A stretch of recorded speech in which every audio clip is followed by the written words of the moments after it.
RBI के बारे में बात करेंगे। तो हम लोग आज क्या पढ़ेंगे? पूंजी खाता, कैपिटल अकाउंट।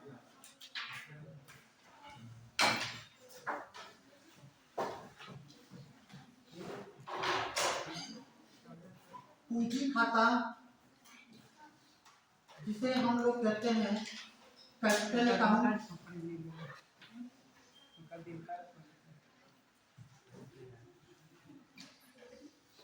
साथ में आज हम लोगों को पढ़ना है एफडीआई, जिसे हम कहते हैं प्रत्यक्ष विदेशी निवेश।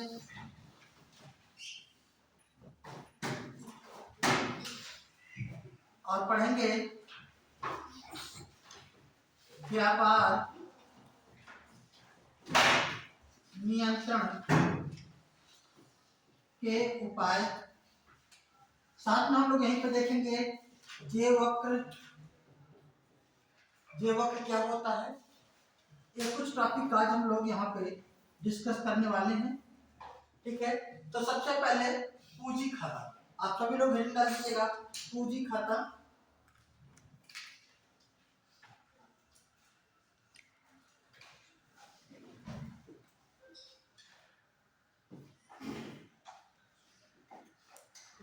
आरबीआई का पूंजी खाता क्या होता है, हम लोग इसके बारे में देखेंगे। ध्यान रखिएगा, बहुत ही महत्वपूर्ण टॉपिक है और इसे अच्छे से समझते चलिएगा। जहां पे कुछ आपको पूछना हो तो बेझिझक पूछिएगा। ठीक है, तो देखिए, अभी तक आप लोगों ने आरबीआई के द्वारा जो व्यापार का लेखा जोखा रखा जाता है उसके बारे में देख रहे थे। और आरबीआई अपने व्यापारिक लेखे जोखे को अपने लेखांकन में, जिसे आरबीआई का व्यापार का बही खाता कहते, इस तरीके से लिखती थी कि वह हमेशा संतुलन में दिखाई देता था। और वह लेखांकन दो भागों में विभाजित करके लिखा जाता था, जिसे हम लोग जमा पक्ष और नाम पक्ष कहते थे। क्रेडिट साइड और डेबिट साइड। क्रेडिट साइड के अंतर्गत क्या क्या चीजें होती थी, क्या किन मदों को शामिल किया जाता था, डेबिट साइड के अंतर्गत किन मदों को शामिल किया जाता था, उसमें आप लोगों ने देखा। साथ में आरबीआई के जो व्यापार लेखांकन में हमने बताया था कि ये पक्ष में है विपक्ष में बताने के लिए आरबीआई दो खातों का प्रयोग करती है, जिसे आरबीआई का चालू खाता कहते हैं और दूसरा पूंजी खाता। पिछले क्लास में हमने आरबीआई के चालू खाते के बारे में बताया था कि आरबीआई के चालू खाते में क्या चीजें शामिल होती हैं। चालू खाता क्या होता है, व्यापार खाता क्या होता है, दृश्य मध्य क्या होती है, अदृश्य मध्य क्या होती है, और चालू खाते का घाटा होता है तो हमारी इकोनॉमी पर क्या इम्पैक्ट पड़ता है। आज हम देखेंगे पूंजी खाता के बारे में। पूंजी, सबसे पहले पूंजी किसे कहते हैं, हमने बताया था पिछली क्लास में कि पूंजी वह है जो मुद्रा के स्टॉक में वृद्धि करे। क्या कहलाता है? पूंजी कहलाता है। जो पूंजी खाता होता है, इसके अंतर्गत आरबीआई का जो पूंजी खाता है, आरबीआई का पूंजी जो खाता है, इसके अंतर्गत तीन मदों को शामिल किया जाता है। वो कौन से मद हैं हम लोग देखेंगे, है ना। उसके अंतर्गत क्या किया जाता है, तीन मदों को शामिल किया जाता है। ठीक है ना। वे तीन मद कौन है, पहला लिख लीजिएगा, विदेशी। ठीक है ना। पहले तो आप लोगों को हमने पिछली क्लास में आरबीआई का जो चालू पूंजी खाता था, उसमें जो आरबीआई के जो खाते को, पूंजी खाते को दो भागों में विभाजित किया गया था। एक था जो है अल्पकालीन पूंजी खाता और दूसरा था दीर्घकालीन पूंजी खाता। तो अल्पकालीन पूंजी खाते के बारे में बताने की जरूरत तो नहीं है, बता दें फिर से, जब कुछ लोग नहीं चलिए बता देते हैं। ध्यान रखिएगा, इसको जानने से पहले आरबीआई का जो पूंजी खाता होता है, ठीक है ना, इसको दो भागों में विभाजित कर लिया जाता है। एक होता है, ठीक है ना, एक होता है अल्पकालीन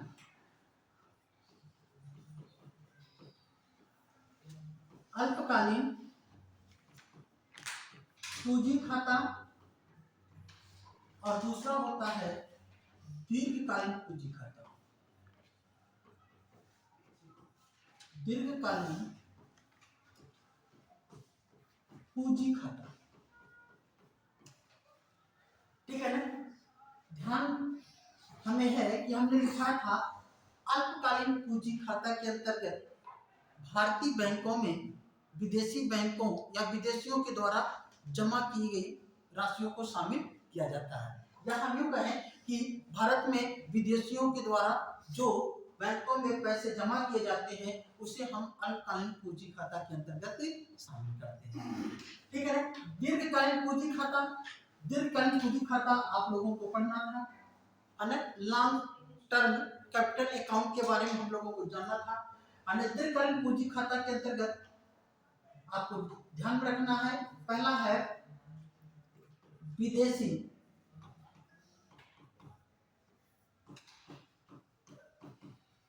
संस्थागत निवेश।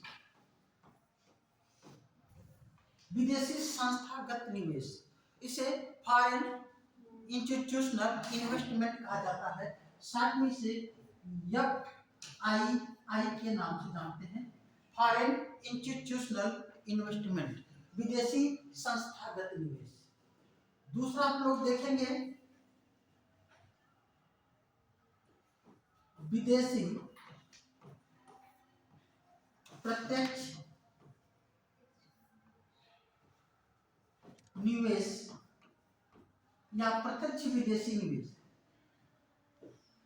विदेशी प्रत्यक्ष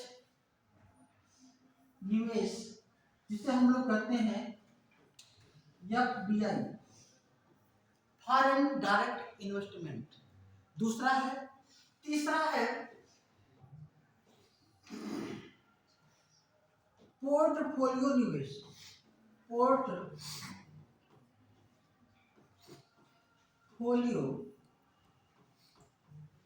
निवेश, पोर्टफोलियो निवेश, ध्यान रखिएगा, इसे हम लोग कहते हैं पोर्टफोलियो इन्वेस्टमेंट। क्या कहते हैं? पोर्टफोलियो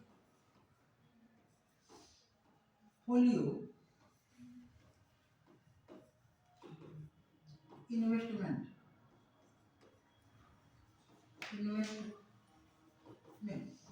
पोर्टफोलियो इन्वेस्टमेंट ये क्या है सब, ध्यान रखिएगा।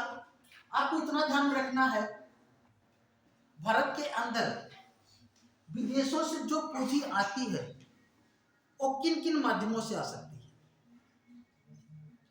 अगर हम बात करें तो सबसे पहले कोई विदेशी है वो हमारे देश के बैंक में अपने पैसे को जमा कर दे, एक तो ये माध्यम हो जाता है जिसे हम कहते हैं कि पूंजी का निवेश, ठीक है ना। लेकिन वो अल्पकाल के लिए किया गया, हमारे बैंक में थोड़े समय के लिए किया गया है, तो उसे हम कहते हैं अल्पकालीन पूंजी निवेश। क्या कहते हैं? अल्पकालीन। फिर यहाँ पे हम देखेंगे दीर्घकालीन पूंजी निवेश के अंतर्गत एक 3 माध्यमों से हमारे देश में विदेशियों के द्वारा पूंजी का निवेश किया जाता है। जैसे संस्थागत, विदेशी संस्थागत निवेश, जब विदेशियों के द्वारा हमारे देश में संस्थाओं को खोल करके संस्था के रूप में यहाँ पे इन्वेस्ट किया जाए, मतलब वे आते हैं हमारे देश में मिल फैक्ट्री कारखानों को स्थापित करते हैं, तो हम कहते हैं विदेशी संस्थागत निवेश। हमारे देश में एक बार एक संस्था आई थी, ईस्ट इंडिया कंपनी, संस्था के रूप में व्यापार करने के लिए आई, तो ऐसे ढेर सारी कंपनियां आई थी। तो विदेशी संस्थागत निवेश क्या है? विदेशियों के द्वारा भारत में अपनी संस्थाओं को खोल करके व्यापार करना, कार्य करना, और उस रूप में जो इन्वेस्टमेंट होता है उसे हम कहते हैं विदेशी संस्थागत निवेश।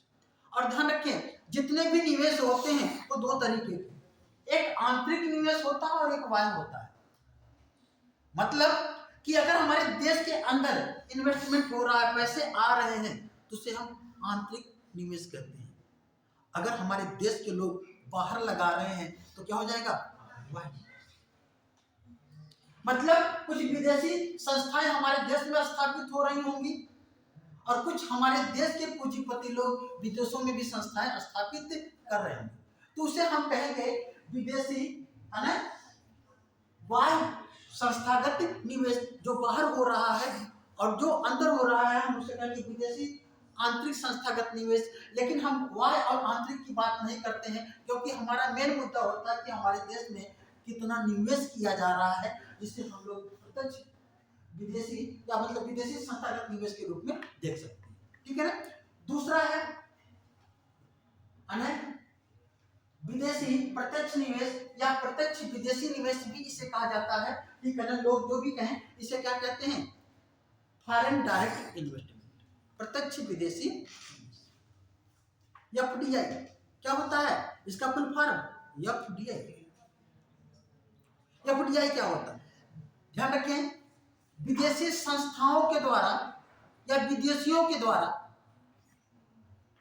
भारत के मिल फैक्ट्री कारखानों में जो पूंजी का निवेश किया जाता है उसे प्रत्यक्ष विदेशी निवेश कहते हैं। वे अपनी संस्थाएं नहीं खोल रहे हैं, बल्कि भारत में स्थित जितनी भी संस्थाएं हैं, कंपनियां हैं, मिल फैक्ट्री कारखाने हैं, उसमें अगर कोई विदेशी निवेश करता है, पैसा लगाता है, तो उसे हम लोग क्या कहते हैं, एफडीआई। क्या कहते हैं, एफडीआई। और इस एफडीआई को आपको थोड़ा सा पढ़ने की जरूरत है, तो हेडिंग डालिएगा प्रत्यक्ष विदेशी निवेश या विदेशी प्रत्यक्ष निवेश, एफडीआई हेडिंग डालिएगा। ये महत्वपूर्ण है मुद्दा, इसको पढ़िए। है ना। एफडीआई, एफडीआई ये है क्या, है ना, आपको हमने बताया। ठीक है ना। लिख लीजिए, ऐसे लिखिएगा, विदेशियों के द्वारा भारतीय मिल फैक्ट्री कारखानों में अर्थात संस्थाओं में किया गया निवेश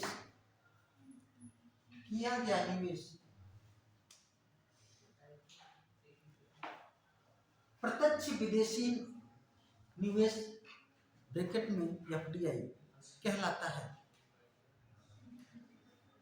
प्रत्यक्ष विदेशी निवेश कहलाता है।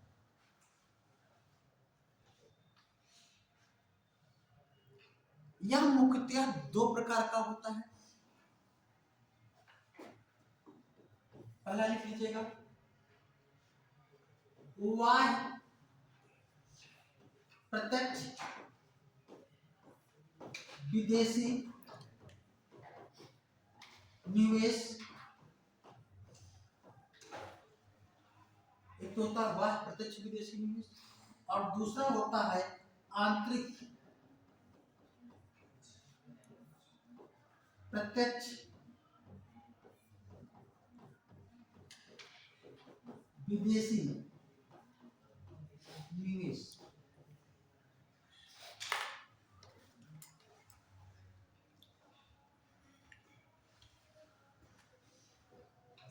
वह कब होगा, जब हमारे देश के उद्योगपति या पूंजीपति देश के बाहर इंडोनेशिया, मलेशिया या और किसी भी देश में जब क्या करते हैं, वहां पर संस्थाओं को, वहां की संस्थाओं में पूंजी का निवेश करते हैं, तो हम कहते हैं वहां प्रत्यक्ष विदेशी निवेश। यह हमारे लिए बहुत ज्यादा महत्वपूर्ण नहीं होता है, लेकिन हाँ इतना ध्यान जरूर रखना होता है कि कितना हो रहा है। काश ये चीजें हमारे देश के ही अंदर ये होती तो हमारे देश में उद्योग धंधों में लगाया जाता तो हमारे लिए अच्छी बात होती।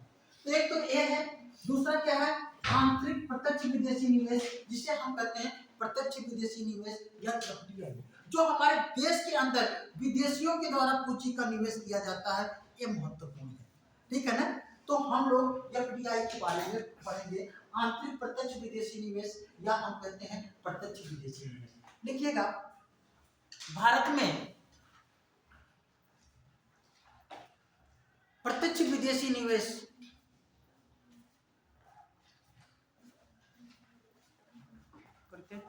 प्रत्यक्ष विदेशी निवेश के मुख्यतः दो रास्ते हैं।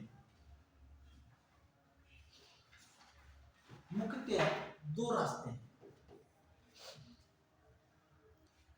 ध्यान रखिएगा। भारत सरकार की एफडीआई नीति 2016, भारत सरकार की एफडीआई नीति 2016 में हमारे देश में एफडीआई के लिए दो रास्ते निर्धारित किए गए।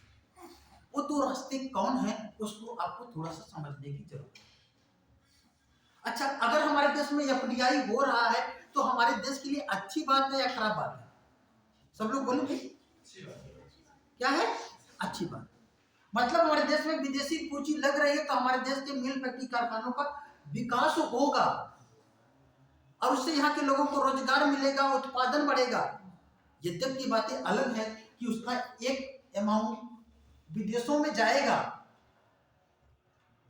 लेकिन उसकी तुलना में जो अमाउंट जाएगा उसकी तुलना में हमारे देश में ज्यादा विकास दिखाई देगा। तो एफडीआई हो अच्छी बात है, लेकिन ये एफडीआई कहाँ पे हो? भारत में भारत सरकार ये चाहेगी हम उन क्षेत्रों में एफडीआई कराएं जहां पे लागत ज्यादा है और लाभ कम।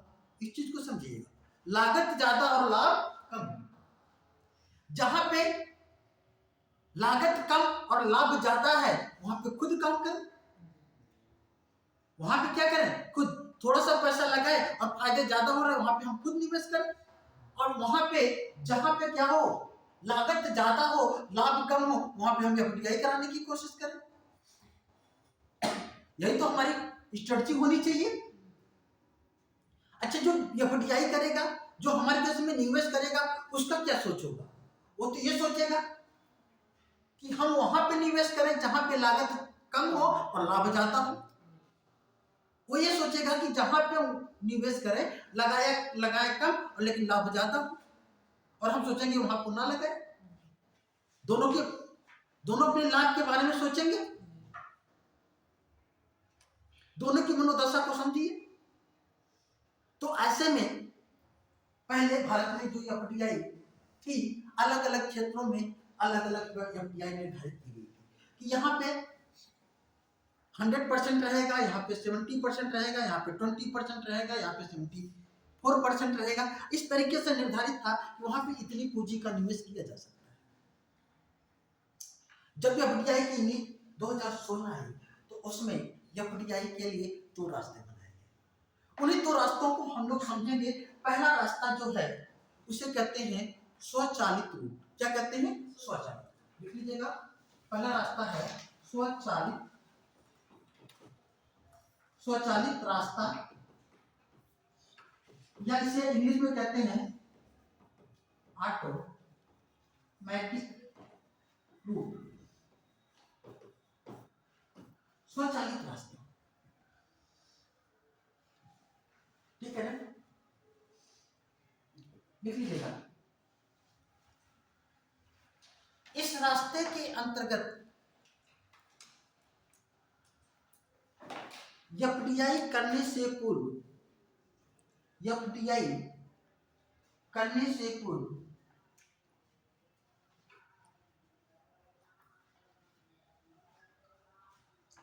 विदेशियों को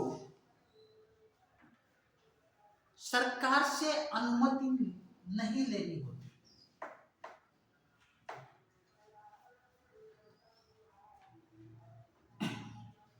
अनुमति लेनी नहीं होती, किंतु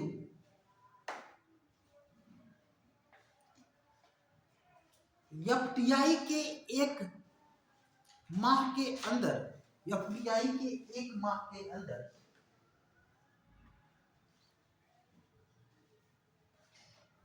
इसकी सूचना आरबीआई को देनी होती है। इसकी सूचना आरबीआई को देनी होती है। आरबीआई का मुख्यालय कहाँ है? आरबीआई को देनी होती है। इसीलिए इसे आरबीआई रूट या बॉम्बे रूट भी कहा जाता है, या बॉम्बे रूट भी कहा जाता है।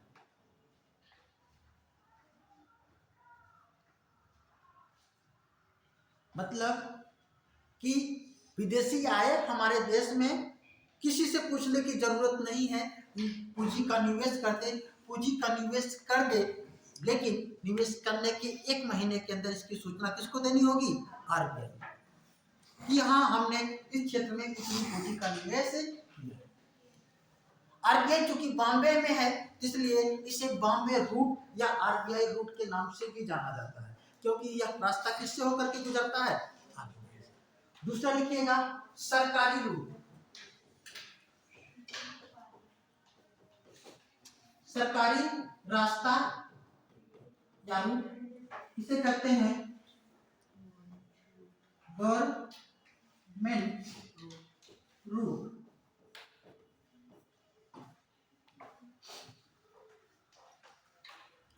सरकारी रास्ता, ठीक है ना? लिखिएगा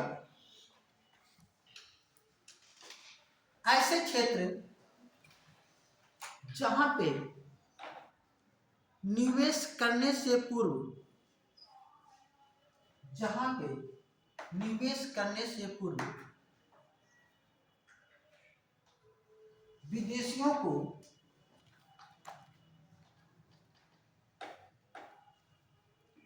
भारत सरकार से अनुमति लेना आवश्यक है। भारत सरकार से अनुमति लेना आवश्यक है।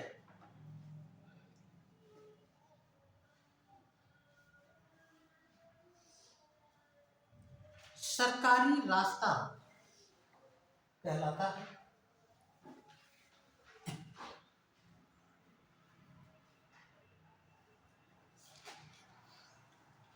इसे दिल्ली रूट के नाम से भी जाना जाता है। दिल्ली रूट, दिल्ली रूट, इसे दिल्ली रूट के नाम से भी जाना जाता है। क्यों? सरकार कहाँ होती है? दिल्ली में। और जब दिल्ली में होगी तो अनुमति कहाँ लेना होगा? दिल्ली में। तो रास्ता कौन से होकर गुजरेगा? दिल्ली से, या तो मुंबई या तो दिल्ली से। इन्हीं 2 रास्तों से ही हमारे देश में एफडीआई होती है, ठीक है ना? अब लिख लीजिएगा भारत में एफडीआई विभिन्न क्षेत्रों में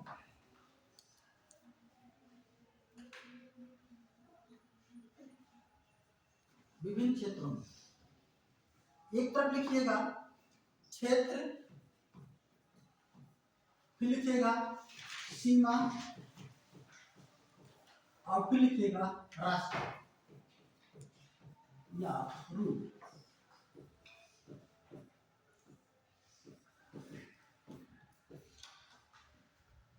ठीक, अब ध्यान रखें हमें कैसे याद करना है, इसको समझते हुए चलिएगा। हमने आपको पहले ही बताया कि जहां पे लागत ज्यादा लाभ कम, वहां पे आइए आपका स्वागत। वहां पे क्या है? स्वागत। तो अगर हम कहें कृषि क्षेत्र में, तो कृषि क्षेत्र, अगर हम बात करें कृषि क्षेत्र, क्या कृषि क्षेत्र बहुत फायदेमंद है? नहीं।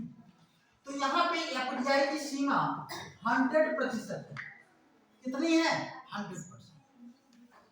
और कौन सा रूट होगा? ऑटोमेटिक, स्वचालित रूट।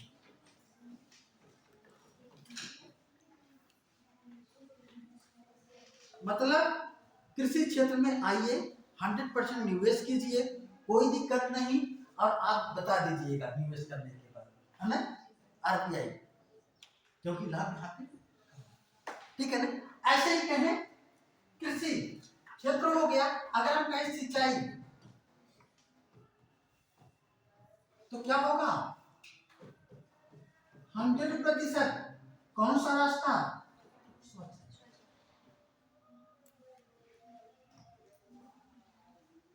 पशुपालन की बात करें हम,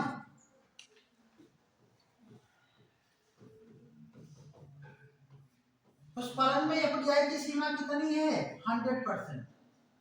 और रास्ता कौन सा? स्वच्छ। आधारभूत संरचना,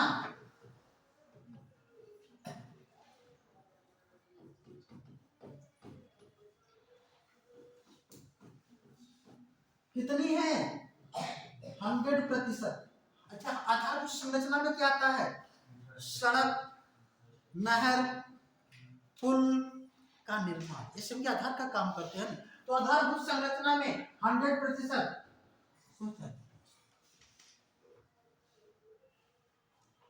रेलवे की आधारिक संरचना,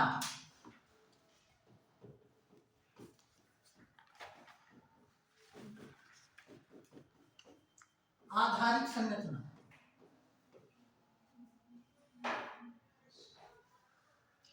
रेलवे की आधारिक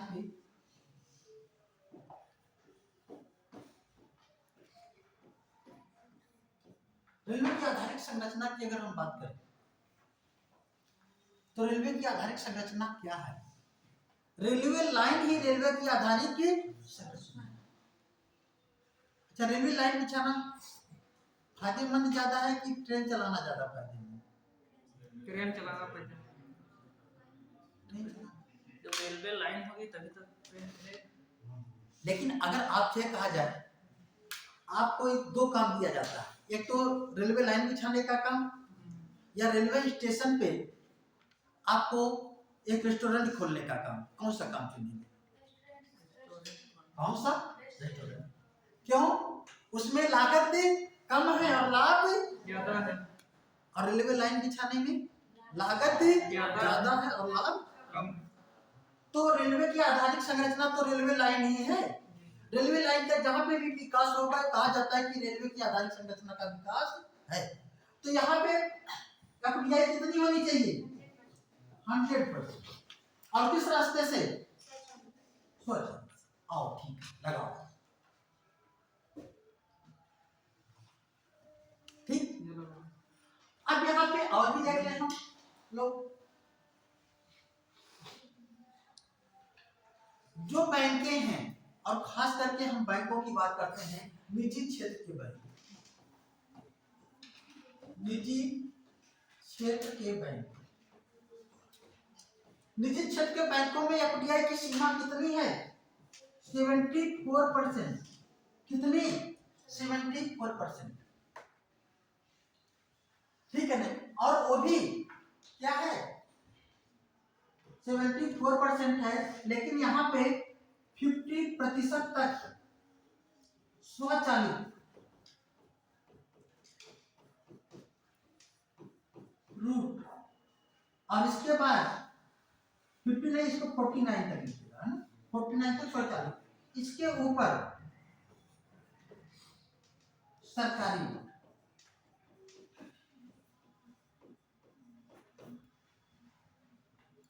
निजी क्षेत्र का बैंक है, इसमें विदेशी पूंजी निवेश हो, सरकार को कोई दिक्कत नहीं है, लेकिन अगर ये बैंक अनियंत्रित हो जाए तो सरकार को और हमारे देश के केंद्रीय बैंक को दिक्कत होगी। इसलिए जो निजी क्षेत्र के बैंक यहाँ पे 74% है, और यहाँ पे 49% तक जो इन्वेस्टमेंट है स्वचालित से बिना पूछे कोई भी निजी क्षेत्र का बैंक निवेश करवा सकता है, वहां पे एफडीआई की जा सकती है। लेकिन अगर इसके ऊपर करना है तो सरकार से अनुमति लेना। अभी हमारे देश में सबसे बड़ा बैंक कौन सा हो गया है पूंजी के पॉइंट ऑफ व्यू से?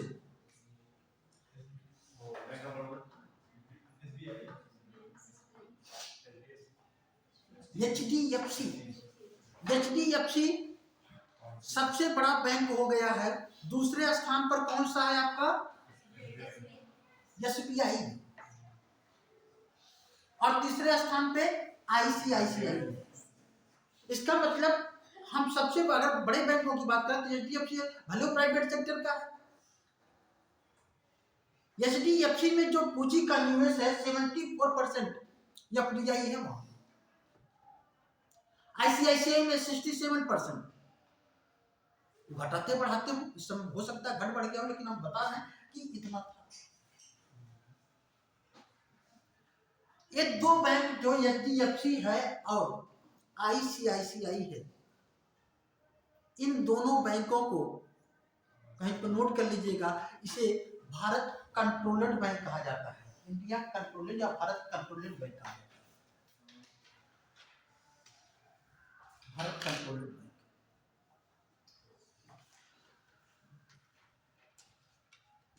देखिएगा, जिस भी बैंक में या जिस भी संस्था में जिसका ज्यादा पैसा लगा होगा, जिसका ज्यादा शेयर होगा, और शेयर ज्यादा होने से उसकी वोटिंग पावर भी क्या होगी, ज्यादा होगी। अगर विदेशियों का ज्यादा पैसा लगा है तो किसके अनुसार चलने लगेंगे, विदेशियों के अनुसार चलने लगेंगे। लेकिन निवेश करने से पहले ही शर्तें निर्धारित रहती हैं कि आप क्या करेंगे क्या नहीं करेंगे, कितनी आपकी लायबिलिटीज है, आप इतना निवेश करेंगे लेकिन आपको इतना ही काम, इतनी ही आपकी लायबिलिटीज। तो अब ये दोनों बैंकों में अगर देखा जाए पूंजी का निवेश तो ज्यादा विदेशियों का है, लेकिन जो हमारे टर्म कंडीशन है वो इंडिया के द्वारा ये रेगुलेट होते हैं। अगर हम कहें विदेशी बैंक हो गए हैं तो कुछ लोग कह सकते हैं, लेकिन विदेशी बैंक ये है नहीं, है बात, ठीक है ना। हमने बताया था कि भारतीय बैंक के लिए क्या कंडीशन है, विदेशी बैंक के लिए क्या कंडीशन है। कोई विदेशी बैंक अगर भारत में स्थापित हो तो उसके लिए क्या शर्त है, विदेशी बैंक के लिए हमने बताया था कि कोई विदेशी बैंक अगर भारत में स्थापित होना चाहता है तो कम से कम उसकी पूंजी कितनी होनी चाहिए, 500 करोड़, और उसमें आधे से अधिक जो शेयर हो वह भारतीयों का हो। किसका हो, भारतीयों का, भारत का हो या भारतीय मूल का, और उसमें से 1/3 जो होने चाहिए क्या होने चाहिए, भारतीय होने चाहिए, तब वो विदेशी बैंक हमारे देश में स्थापित हो, ये उसके लिए कंडीशन, ठीक है ना। बहरहाल इसको ध्यान रखिएगा। अच्छा, निजी क्षेत्र के बैंक में, निजी क्षेत्र का तो बैंक हो गया, यहाँ पे निजी क्षेत्र का बैंक तो हो गया बेटा, लिखिएगा सार्वजनिक क्षेत्र के बैंक, कौन सा, सार्वजनिक क्षेत्र के बैंक। इसमें एफडीआई की अनुमति ओनली 20% है, कितना बेटा, 20%, वो भी सरकारी रूप से, किससे, सरकारी रूप से, सरकार की अनुमति होगी तभी हो सकता।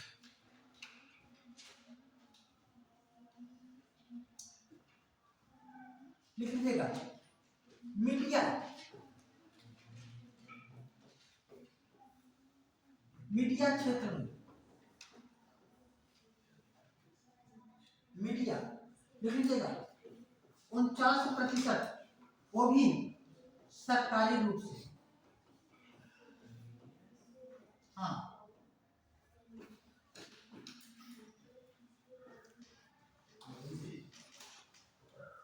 ठीक है ना। किसके, मीडिया में, जैसे हमारे यहाँ इलेक्ट्रॉनिक मीडिया है, प्रिंट मीडिया है, यहाँ पे भी पूंजी की कमी होती है, यहाँ पे एफडीआई हो सकती है, लेकिन सरकार की अनुमति के बिना, ठीक है ना। ये बैंकों को ध्यान में रखिएगा, ठीक है ना। खुदरा व्यापार,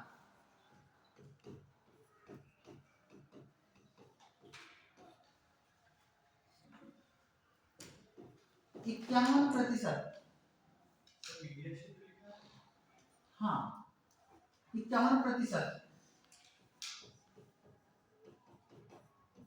सरकारी रूप से,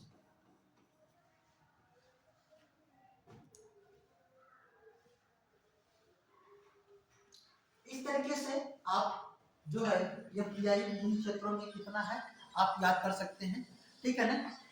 अच्छा,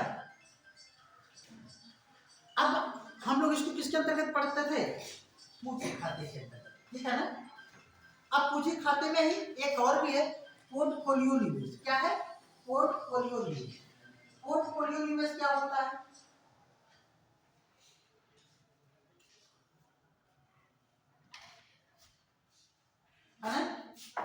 एक पोर्टफोलियो निवेश, पोर्टफोलियो निवेश किसे कहते हैं, लिख लीजिएगा। जब भारतीय शेयर बाजार में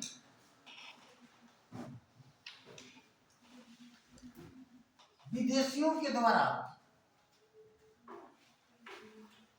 शेयर का क्रय विक्रय किया जाता है या शेयर का क्रय किया जाता है, शेयर का क्रय किया जाता है, पोर्टफोलियो निवेश कहलाता है। पोर्टफोलियो निवेश कहलाता है।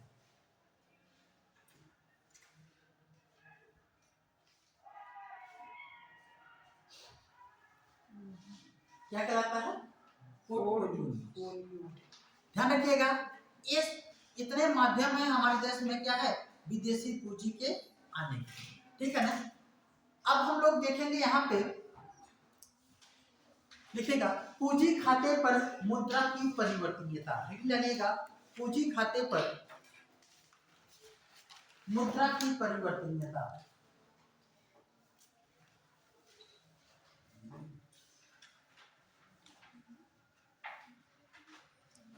पूंजी खाते पर मुद्रा की परिवर्तनीयता, ध्यान रखें, चालू खाते पर मुद्रा की परिवर्तनीयता के बारे में आप लोगों को हमने पढ़ाया था, जिसमें हमने बताया था कि चालू खाते पर मुद्रा की परिवर्तनीय पूर्ण रूप से कब बनाया गया था? 28 फरवरी 1994। 28 फरवरी 1994 को चालू खाते पर मुद्रा की पूर्ण परिवर्तनीयता की घोषणा की गई थी, ठीक है ना। और व्यापार खाते को कब पूर्ण परिवर्तनीय बनाया गया था? 1993 में, ठीक है ना। चालू खाते पर मुद्रा की आंशिक परिवर्तनीयता की घोषणा कब की गई थी? 1992 में। घोषणा तो 91 में की गई थी, लेकिन 1992 और 93 के बजट में उसे लागू किया गया था। उसके बारे में पूरा हमने आपको अच्छे से समझाया था क्या होता है। फिर हमने बताया था चालू खाते का घाटा। चालू खाते का घाटा, चालू खाते का घाटा क्या करता है? आंतरिक रूप से हमारे राजकोषीय घाटे को क्या कर देता है? बढ़ा देता है, और वह रूप से अंतर्राष्ट्रीय तरलता को प्रभावित करता है। तो ऐसे ही वो तो क्या था, एक साल के अंदर लेन देन, व्यापारिक लेन देन, चाहे वो विजिबल हो नॉन विजिबल हो, उसको उसमें शामिल किया जाता था। यहाँ पे क्या आया है? यहाँ पे पूंजी का निवेश है जो दीर्घकालीन है, अल्पकालीन नहीं है। यहाँ पे जब चाहे कोई पूंजी निवेश करे और जब चाहे पूंजी लेकर के चला जाए, एक साल में निवेश किया, एक साल में लेके चला जाए, चालू खाते की तरीके से, एक अच्छी बात देश के लिए नहीं हो, इसलिए इस खाते को अलग रखा गया है। और ध्यान रखिएगा, अब चालू खाते पे परिवर्तनीयता तो है, लेकिन पूंजी खाते पे मुद्रा की पूर्ण परिवर्तनीयता के लिए सरकार ने एक कमेटी का गठन किया। कब? 1997 में। 1997 में समिति बनाई गई कि चालू खाते पर मुद्रा की परिवर्तनीयता की जाए या ना की जाए। तो उस समय जो समिति बनी थी वह समिति थी एस तारापुर, ठीक है ना। ये आरबीआई के डिप्टी गवर्नर थे, ठीक है ना। लिख लीजिएगा, चालू खाते पर मुद्रा की पूर्ण परिवर्तनीयता के लिए, चालू खाते पर नहीं, पूंजी खाते पर, सॉरी, पूंजी खाते पर मुद्रा की पूर्ण परिवर्तनीयता के लिए 1997 में यस तारापुर की अध्यक्षता में एक समिति का गठन किया गया था। एक समिति का यस तारापुर का एक गठन किया गया था, जिन्होंने पूंजी खाते पर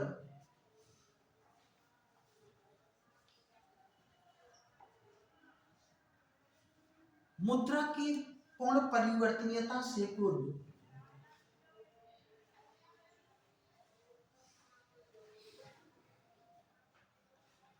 अर्थव्यवस्था में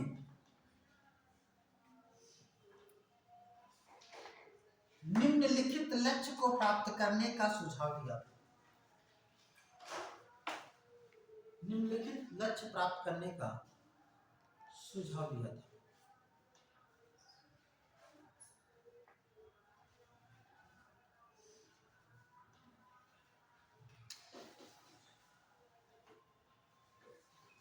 पहला लिख लीजिएगा,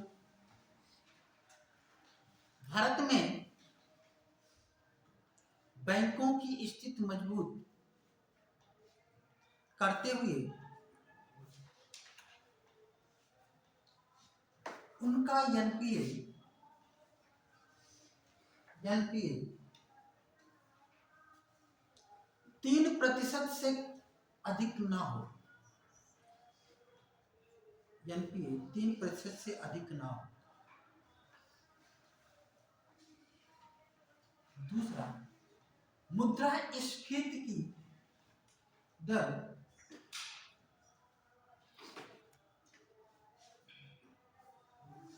5 से अधिक ना हो, 5% से अधिक ना हो।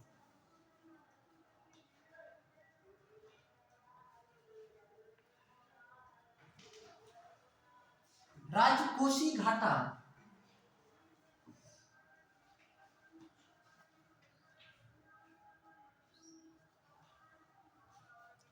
3% से अधिक ना हो।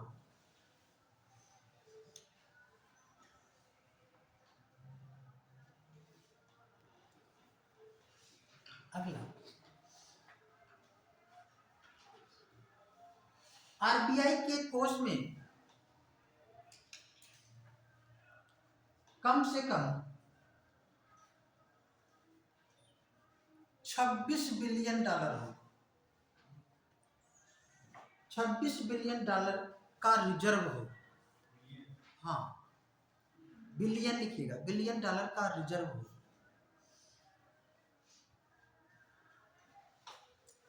कहा कि अगर ये सब चीजें प्राप्त कर लिया जाए तो पूंजी खाते पर मुद्रा की परिवर्तनीयता को अपनाया जा सकता है। और ध्यान रखें, इसके बावजूद भी सरकार ने पूंजी खाते पर परिवर्तनीयता को ना तो अपनाया और ना ही अपनाया है, अभी भी नहीं अपनाया है। फिर लिख लीजिएगा, पूंजी खाते पर परिवर्तनीयता के लिए 2006 में, हाँ, पूंजी खाते पर परिवर्तनीयता के लिए 2006 में तारापोर की अध्यक्षता में 2006 में तारापोर की अध्यक्षता में पुनः एक समिति का गठन किया गया। पुनः एक समिति का गठन किया गया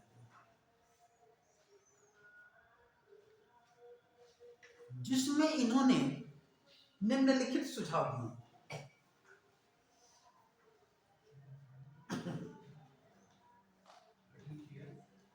जिसमें इन्होंने निम्नलिखित सुझाव दिए।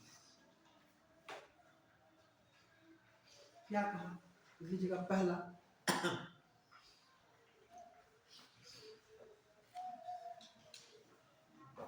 आरबीआई के पास कम से कम इतना रिजर्व हो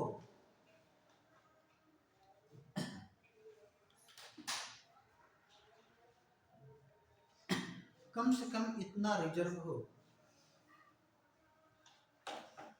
कि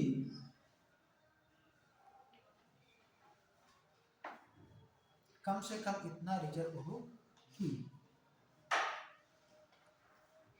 6 महीने का आयात किया जा सके, 6 महीने तक आयात किया जा सके।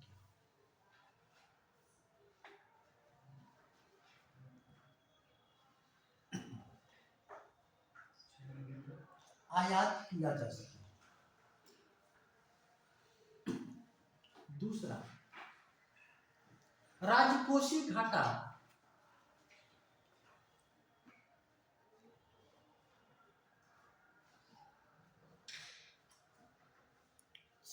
3.5% तक हो।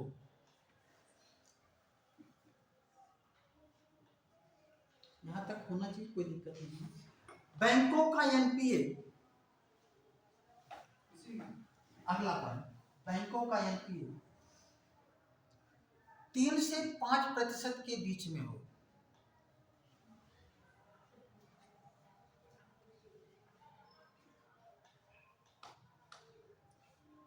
दूसरी लाइन से लिखिएगा, इन सभी सुझावों के बावजूद भी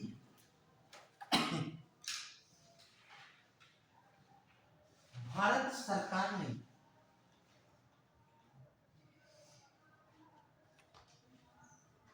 अभी तक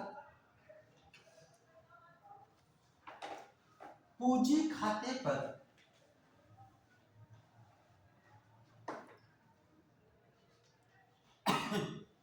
मुद्रा की पूर्ण परिवर्तनीयता, मुद्रा की पूर्ण परिवर्तनीयता की घोषणा नहीं की।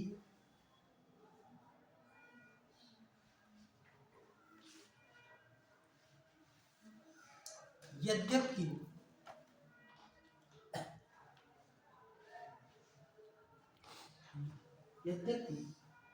विदेशी पूंजी निवेश के प्रति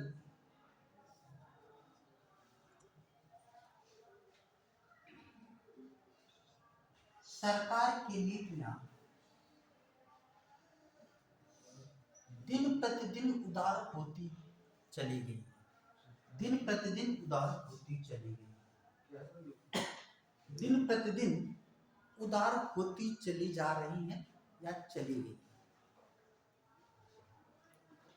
मतलब कि फैसिलिटियां दी जा रही हैं, ठीक है ना।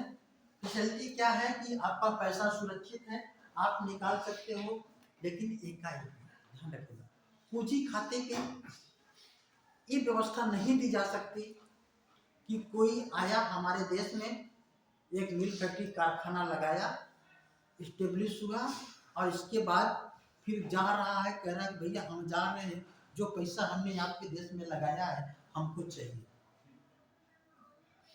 सरकार ने कहा कि ना, इस तरीके से नहीं। उसके जो टर्म कंडीशन है कि अगर हम आपने पूंजी का निवेश किया है तो आपको अगले 10 सालों में 12 सालों में धीरे धीरे पूंजी को आपको हस्तांतरित कर दिया जाएगा, दे दिया जाएगा। लेकिन कहीं कि तुरंत परिवर्तनीय हम बना दे, जैसे हमने चालू खाते पर मुद्रा को पूर्ण परिवर्तनीय बना दिया, ठीक है, आपने व्यापार किया, आपने वस्तुओं को लाया और हमने भी वस्तुओं को आपके देश में बेचा, आपने भी बेचा, उसका जो बैलेंस है आपका हमारे पास, आप ले जा सकते हो, लेकिन केवल व्यापार के संदर्भ, ठीक है ना, पूंजी के संदर्भ में समझौता नहीं होना चाहिए, है ना। तो यह ध्यान रखिएगा, या कभी कभी क्वेश्चन आता है ना, मेंस वगैरह में क्वेश्चन बन सकते हैं, एफडीआई के, है ना, लाभ एवं हानियां, एफडीआई से कौन कौन से लाभ होते हैं और कौन कौन सी हानियां होती हैं, उसको कहीं आप अपने से लिख डालिएगा, ठीक है ना। तो एफडीआई के लाभ और हानियां, इस सब चीजों विदेशी व्यापार पूंजी के संदर्भ में चैलेंज को समझते हुए हर चीजों को आप एक व्यवहारिक तरीके से लिखेंगे, अच्छा नंबर मिलेगा, ठीक है ना। अब लिखिएगा भुगतान संतुलन, बैलेंस ऑफ पेमेंट, भुगतान संतुलन, बैलेंस ऑफ पेमेंट।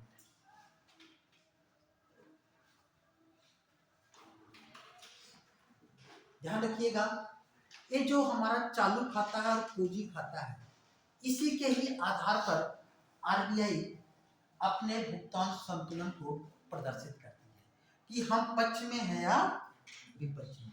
भुगतान संतुलन हमने आपको पहले भी बताया था, इसमें चालू खाता और पूंजी खाता दोनों को शामिल किया।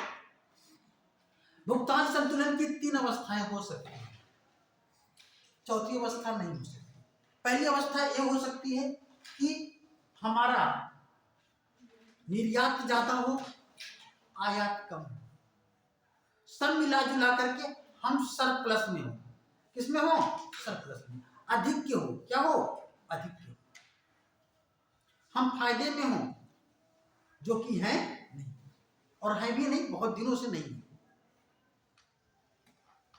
एक तो अधिक के हो सकता है, दूसरा हो सकता है कि संतुलन में हो, जितना आयात निर्यात है वो दोनों बराबर हैं, तो हमारा भुगतान संतुलन, आरबीआई का भुगतान संतुलन जो लेखांकन है वो तो संतुलन को प्रदर्शित करता है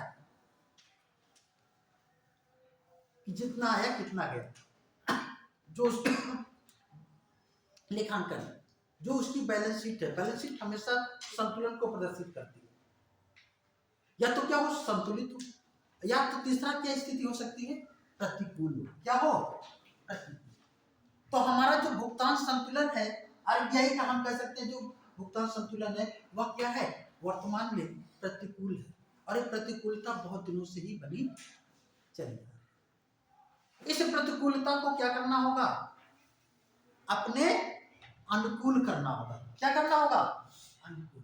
और उसी अनुकूल को करने के लिए हम लोग एक प्रयोग करते हैं, उसे कहते हैं व्यापार नियंत्रण, है ना। क्या करते हैं, व्यापार को नियंत्रित करेंगे तो जो हमारा प्रतिकूल है वो हमारे क्या होगा, अनुकूल।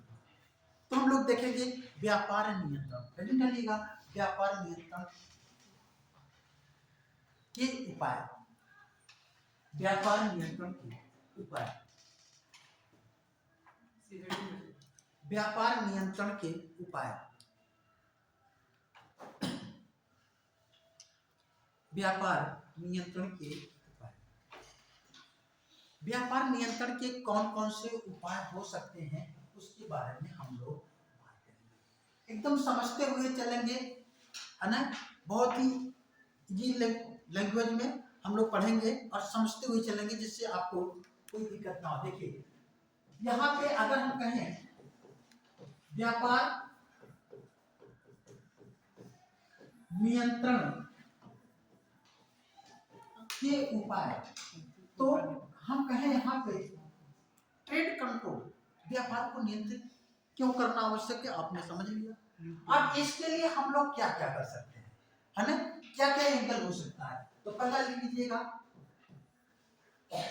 सरकारी नियंत्रण, पहला क्या है, सरकारी नियंत्रण,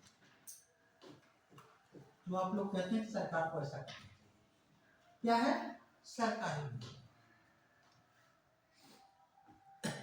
दूसरा लिख लीजिएगा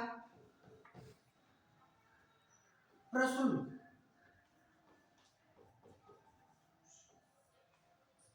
दूसरा क्या होता है, प्रशुल्क, जिसे हम कहते हैं टैक्स।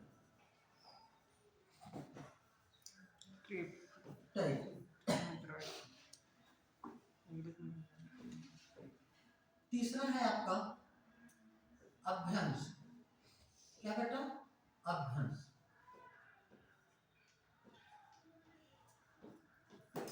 अभ्यंश तीसरा क्या है, अभ्यंश, इसे हम कहते हैं कोटा।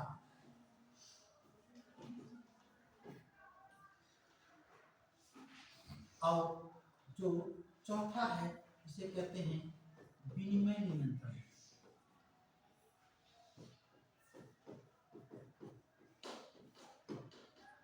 विनिमय एक्सचेंज कंट्रोल, क्या कहते हैं, एक्सचेंज कंट्रोल, विनिमय। ये चार ऐसे एंगल है जिससे हम अपने व्यापार को नियंत्रित करते हैं, ठीक है ना। अच्छे से समझिएगा। सबसे पहले सरकारी नियंत्रण, सरकारी नियंत्रण के अंतर्गत सरकार ही ये कह दे कि हम इस वस्तु का आयात करेंगे, इस वस्तु का आयात नहीं करेंगे।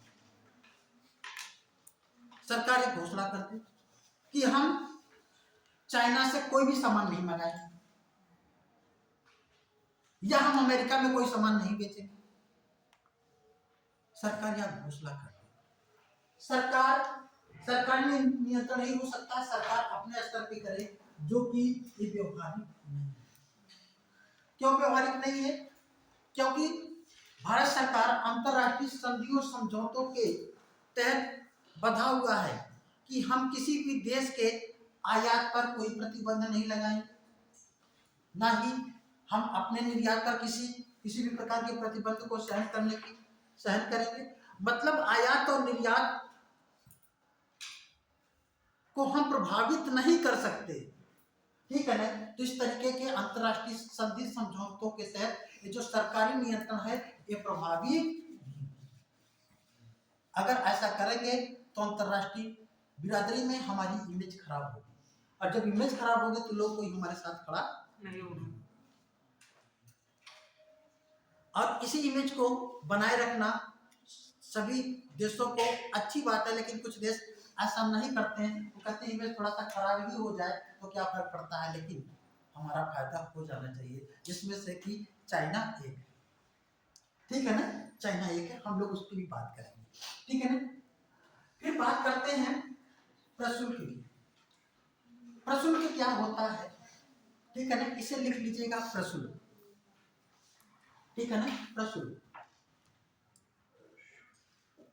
ठीक है, लिखिएगा। इसे सीमा शुल्क या तटकर के नाम से भी जाना जाता है। इसे सीमा शुल्क या तटकर के नाम से भी जाना जाता है। जाना जाता था लिखिएगा, जाना जाता था। इसे वस्तु की मात्रा के आधार पर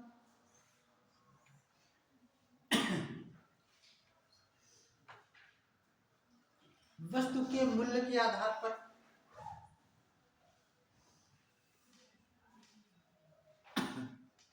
या वस्तु की मात्रा और मूल्य दोनों के आधार पर वस्तु की मात्रा और मूल्य दोनों के आधार पर आरोपित किया जा सकता है।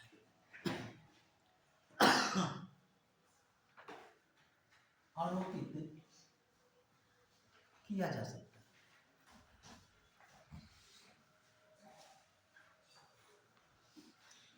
आरोपित किया जा सकता है।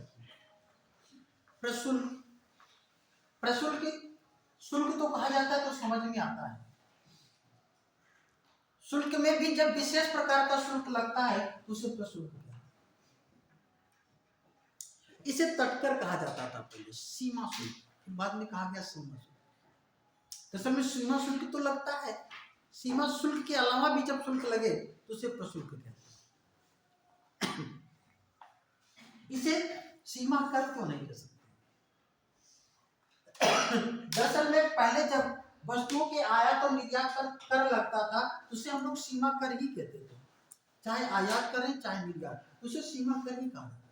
लेकिन जब WTO के तहत जब ये समझौता हो गया, जब उस समझौते में ये बातें निहित हो गई कि कोई भी देश किसी भी देश की वस्तु के आयात निर्यात पर किसी भी प्रकार का कर नहीं लगाएगा, जिससे कि कर लगा करके हम उसके आयात निर्यात को प्रभावित करते थे।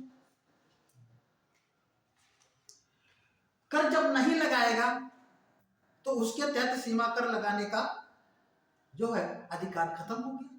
यूं मान लीजिए भाई, कैसे मान लीजिए कैसे कोई चाइना है, हमारे देश में कोई वस्तु बेच रहा है कितने में? 100। अब हमने क्या किया, उस वस्तु पे 20% टैक्स लगा दिया। कितना टैक्स लगा दिया? 20%। वस्तुओं पे जो कर लगता है उसे आप प्रत्यक्ष कर कहते हैं। कभी समय मिलेगा तो हम आपको टैक्स के बारे में पढ़ाएंगे, पूरा टैक्सेशन क्या होता है, पूरी चीजों को आप समझ जाएंगे कैसे सब होता है, ठीक है ना। जो है 100 रुपए 20% टैक्स लगा तो 20% कितना हो गया? 20। अभी 20 रुपया उसे सरकार को देना है। किसे देना है? सरकार। अब अगर सरकार को देना है तो क्या करेगा? वो अपने घर से देगा? नहीं देगा। अब उसी 100 रुपए में अपना मूल्य क्या करेगा? जोड़ लेगा। जोड़ने के बाद क्या करेगा? वो 120 रुपए में हमारे देश में उस वस्तु को बेचेगा। हो सकता है 100 रुपए में सभी लोग लेते, लेकिन 120 रुपए में कोई लेगा नहीं। तो इसका मतलब कि सरकार ने क्या किया, कर लगा करके उसके वस्तु पर क्या कर दिया? प्रतिबंधित कर दिया। हाँ, ऐसा भी हो सकता है कि अगर उसकी लागत बहुत कम आई हो और उसको बर्दाश्त तो कर सकता है तो कर लेगा। मान लीजिए उसने क्या है, उस वस्तु की लागत 80 रुपए, 80 नहीं 50 रुपए ही है और लाकर के 100 रुपए में बेच रहा था। अब सरकार ने कहा 20% टैक्स देना होगा, तो क्या करेगा? कहेगा ठीक है कोई बात नहीं, 30 ही रुपए का। लेकिन इसका मतलब अगर इस पे कर लगाया जा रहा है, इसका मतलब ये रुक तो नहीं रहा है ना। हो सकता है उसका सहन करता जाए। इन्होंने क्या किया, इन्होंने टैक्स बढ़ा दिया,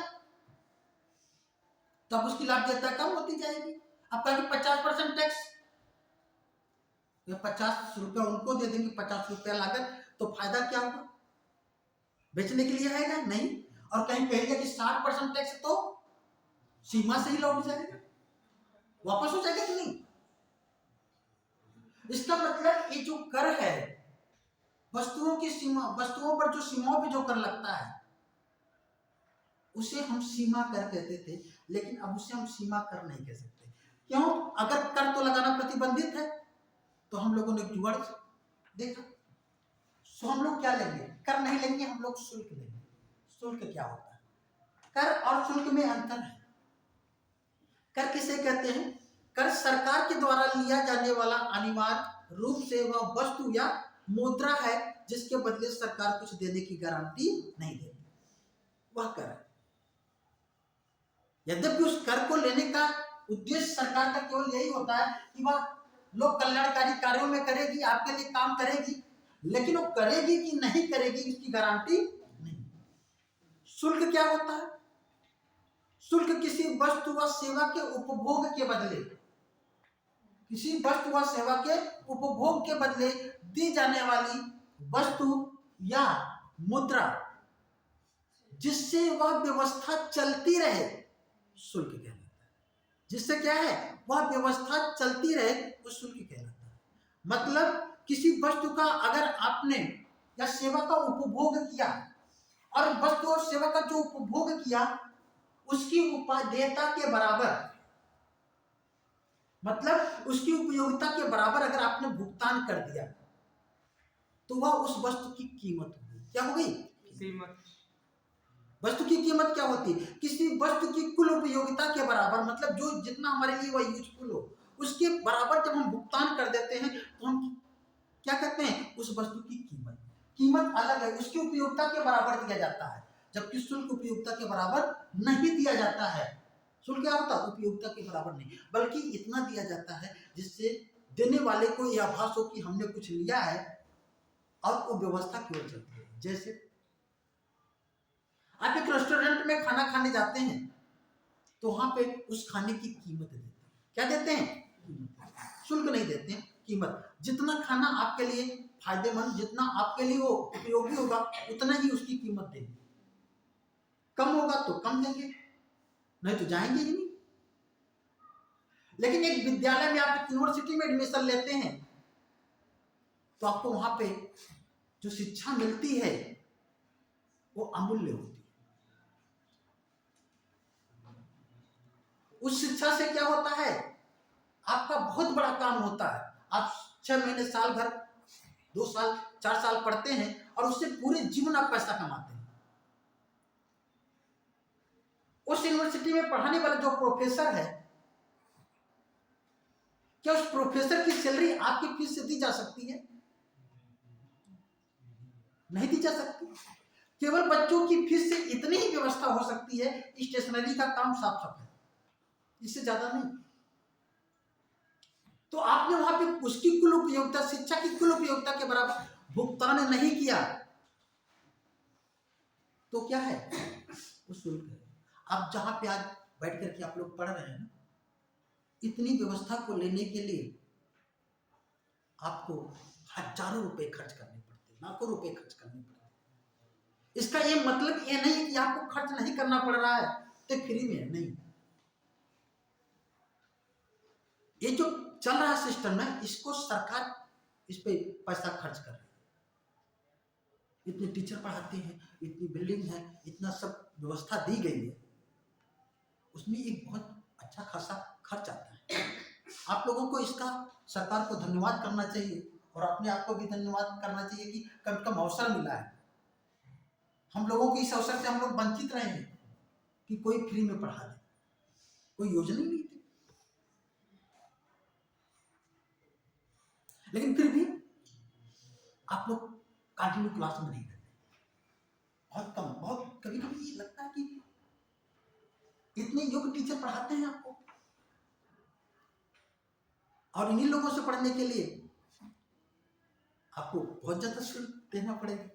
ठीक है, बहरहाल लेटर तो शुल्क है। तो यहाँ पे बेटा क्या है? प्रशुल्क क्या है? तो वहां पे कहा गया कि तट कर, मतलब कर नहीं लगा सकते, तो भारत सरकार ने कहा हम कर नहीं लगाएंगे। क्या लगाएंगे? शुल्क लगाएंगे। शुल्क किसके लिए? कुछ हम आपको सुविधाएं देते हैं, उसके लिए शुल्क। कौन सी सुविधाएं देते हैं भाई विदेशियों को? कोई विदेशी अगर हमारे देश में व्यापार करता है तो हम उसे प्लेस की सुविधा देते हैं, उसकी हम क्या करते हैं? रखवाली करते हैं, उसकी सुरक्षा की व्यवस्था करते हैं। जो सुरक्षा की व्यवस्था करते हैं और भी सब सुविधाएं उपलब्ध कराते हैं, उसके बदले हम एक छोटा सा उनसे क्या लेते हैं? शुल्क लेते हैं। तो शुल्क लेना बैन नहीं है, टैक्स लेना बैन है। उसे कहते हैं पुरानी बोतल में नई शराब, है ना। तो है कुछ वैसे ही, लेकिन नाम अगर हमने टैक्स दे दिया तो उसके खिलाफ WTO में मुकदमा हो जाएगा, और शुल्क कह दिया तो मुकदमा नहीं। बात समझ रहे हैं। इसीलिए अब सीमा कर नहीं कहा जाता है, अब कहा जाता है शुल्क, सीमा शुल्क कहा जाता है। सीमा कर नहीं कहा जाता ना, सुना होगा, सीमा शुल्क कहा जाता है। अच्छा, सीमा शुल्क तो वस्तुओं पे लगता ही है, लेकिन अगर कुछ विशेष वस्तुओं पे कुछ विशेष शुल्क लग जाए तो उसे क्या कहते हैं, विशेष शुल्क। उस विशेष शुल्क को हम प्रशुल्क कहते हैं, उसे इंग्लिश में क्या कहते हैं, टैरिफ। अभी आप लोगों के मोबाइल में तो प्रशुल्क नहीं यूज होता है, मतलब पहले होता था। पहले क्या होता था, जब आप रिचार्ज कराते थे 10 रुपए का रिचार्ज कराते थे तो 7 रुपये आता था, 7 रुपया कुछ पैसा, उस पर कुछ शुल्क कट जाते थे, कुछ उसका अमाउंट आता था, है ना। तो शुल्क तो आप तो देते ही थे उस मोबाइल के रिचार्ज में, लेकिन उसमें फिर क्या डलाते थे, प्रशुल्क डलाते थे, है ना। विशेष उसे कहते थे टैरिफ। जब टैरिफ डला देते थे तो रात को 10 बजे से लेकर के सुबह 6 बजे तक फ्री हो जाता है ना। अब तो हमेशा फ्री रहता है, और उसका आनंद खूब लोग लेते थे। 17-18 रुपये, वो देखिए उस समय टैरिफ इंग्लिश वर्ड है, और टैरिफ हर गांव का एक व्यक्ति जानता है। आप अगर उससे कहेंगे भैया मोबाइल में प्रशुल्क डालना है, तो कहेगा आगे चले पैसे डलवा लेना, हमारे पास नहीं है व्यवस्था। और कहीं टैरिफ डालना है तो ये वर्ड का केवल अंतर है। तो ठीक है ना, इसे बेटा ध्यान रखिएगा, प्रशुल्क क्या होता है समझ में आ गया।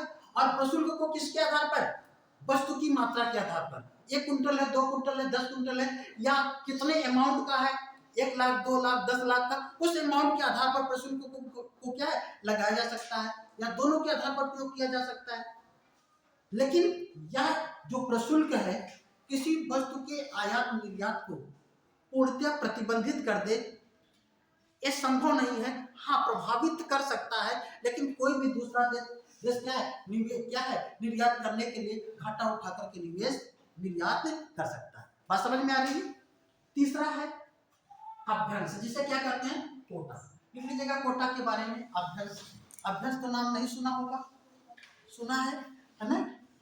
अभ्यंश को कोटा कहते हैं, है ना। और कोटा सब लोग जानते हैं, कोटा सब लोग जानते हैं, लेकिन अभ्यंश नहीं जानते हैं।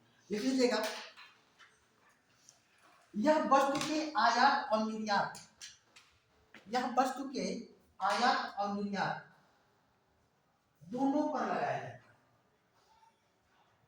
यह वस्तु के आयात और निर्यात दोनों पर लगाया जाता है।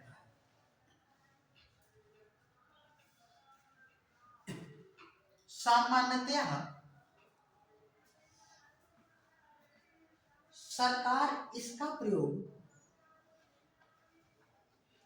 देश के अंदर मूल्य स्थिरता के लिए करती है, मूल्य स्थिरता के लिए करती है।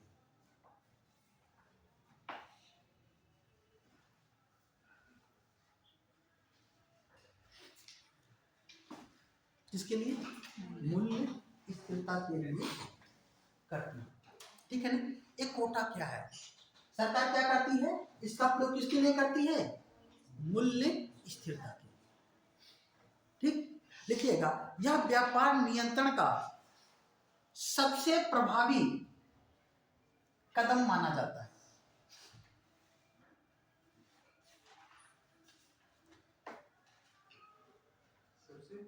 प्रभावी कदम माना जाता है।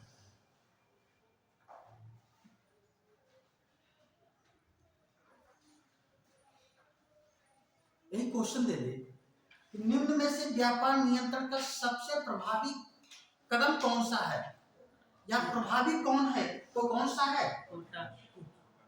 अभ्यंश। इसे क्या कहते हैं, अभ्यंश। अब इसको समझ लीजिए कि प्रभावी क्यों है, इस मूल्य स्थिरता के लिए इसका प्रयोग क्यों करती है सरकार। ध्यान रखिएगा, जैसे मान लीजिए भारत में ढेर सारी वस्तुएं का उत्पादन होता है, मान लीजिए गेहूं का उत्पादन है। किसी ऐसे वर्ष हमारे देश में किसी कारण से, मान लीजिए अभी शीतलहर नहीं पड़ रही है तो गेहूं का उत्पादन कम हो जाए। जब गेहूं का उत्पादन कम हो जाएगा तो क्या होगा, जो है वस्तु की मात्रा कम हो जाएगी और खाने वाले तो उतने ही लोग हैं, बल्कि ज्यादा लोग बढ़ते ही जा रहे हैं रोज। तो महंगाई घटेगी कि बढ़े रहेगी? अब हमारे देश में अगले वर्ष 20 मीट्रिक टन गेहूं का उत्पादन कम हो जाए। अब 20 मीट्रिक टन गेहूं अगर नहीं होगा तो हमारे देश में गेहूं के मूल्य में वृद्धि हो जाएगी। मूल्य में क्या हो जाएगी? वृद्धि हो जाएगी। या उस 20 मीट्रिक टन के बजाय हमारे देश में कहीं से 40 मीट्रिक टन गेहूं आ जाए तो गेहूं के मूल्य में क्या हो जाएगी? कमी हो जाएगी, क्योंकि सप्लाई बढ़ जाएगी। तो सरकार क्या करती है, कोटा आयात और निर्यात दोनों पर निर्धारित करती है। मान लीजिए उत्पादन कम हुआ तो 20 मीट्रिक टन गेहूं का आयात किया जाएगा, यह निर्धारित हो गया। आयात किया जाएगा और 20 मीट्रिक टन ही तक किया जाएगा, इससे ज्यादा नहीं किया जाएगा।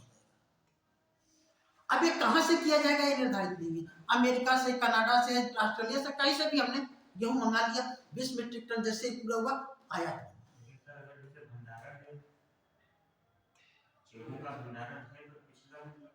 वो तो एक मान लिया ना, भंडारण है तो उससे क्या फर्क पड़ता है। हम अगर बाहर को मंगाने की जरूरत ही नहीं, हम तो आत्मनिर्भर हैं, 2-3 साल तक कोई फर्क नहीं पड़ता है।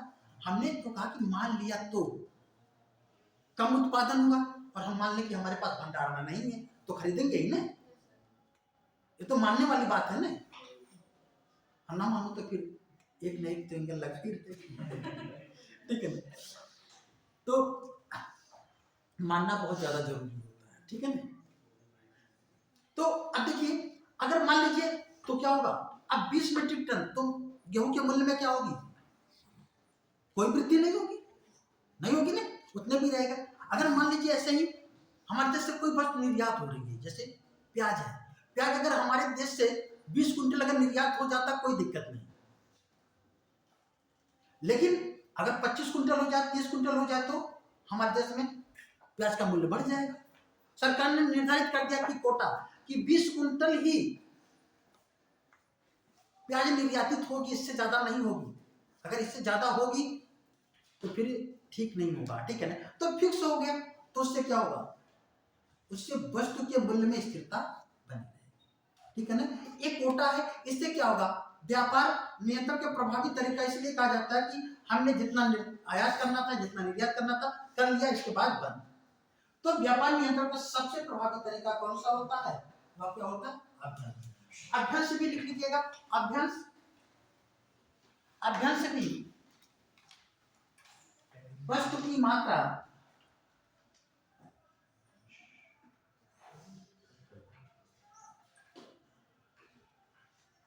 अभ्यंश भी वस्तु की मात्रा,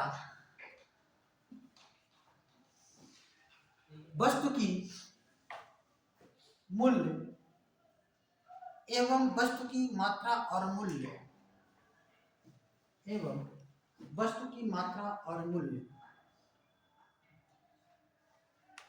दोनों के आधार पर, वस्तु की मात्रा और मूल्य दोनों के आधार पर आरोपित किया जा सकता है।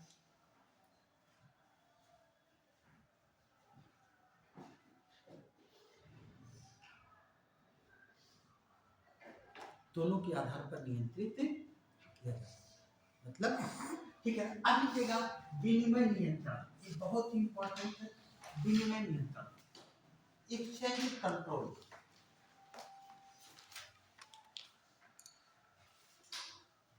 एक्सचेंज कंट्रोल, विनिमय नियंत्रण, ठीक है ना। सबसे पहले तो हम देखिए विनिमय दर क्या होती है, देखिएगा एक्सचेंज रेट, विनिमय दर पहले लिखिएगा, विनिमय दर या एक्सचेंज रेट लिखिएगा। जब कोई देश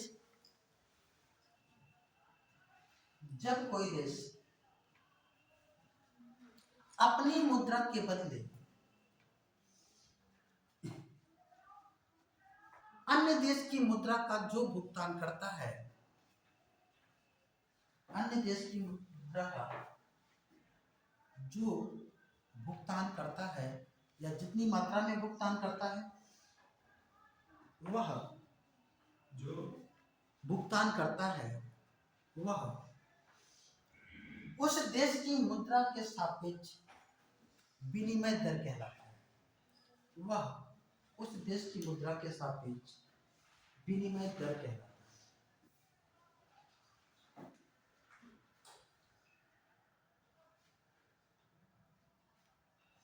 जैसे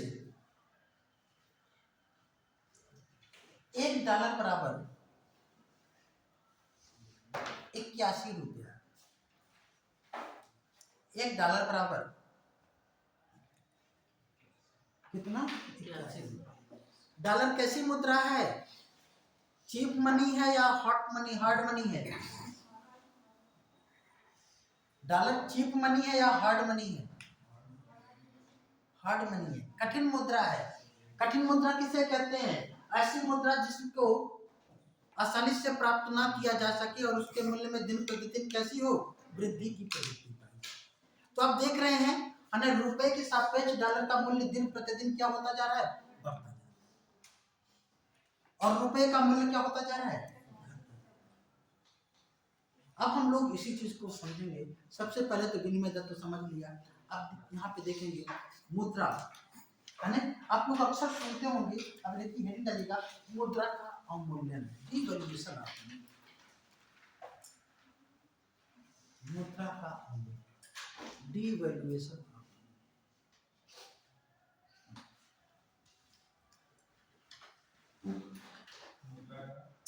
अवमूल्यन, डिवैल्यूएशन ऑफ मनी।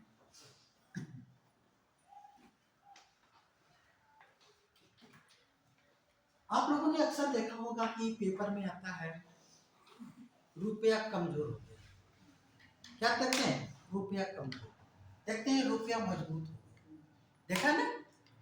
और जब रुपया मजबूत हो गया तो कुछ लोगों को लगता है कि बस थोड़ा सा हमारा सीना चौड़ा हो गया, है ना?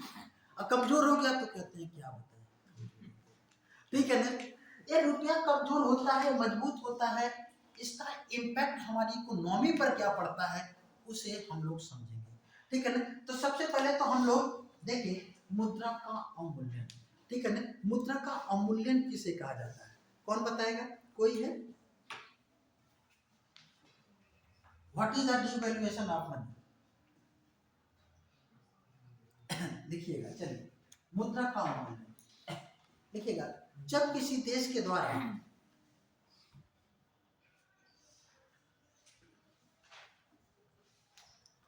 जब किसी देश के द्वारा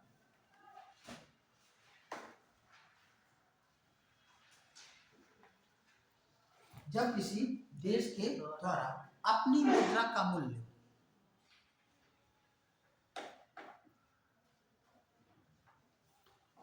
अन्य देश की मुद्रा के सापेक्ष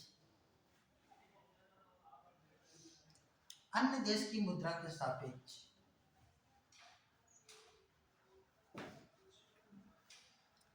कम कर दिया जाता है, अन्य देश की मुद्रा के सापेक्ष कम कर दिया जाता है, मुद्रा का अवमूल्यन कहलाता है। मुद्रा का अवमूल्यन कहलाता है।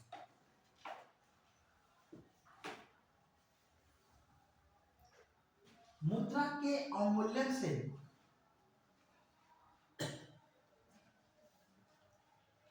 निर्यात में वृद्धि,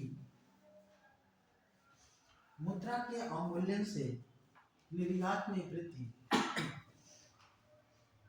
और आयात में कमी हो जाती है।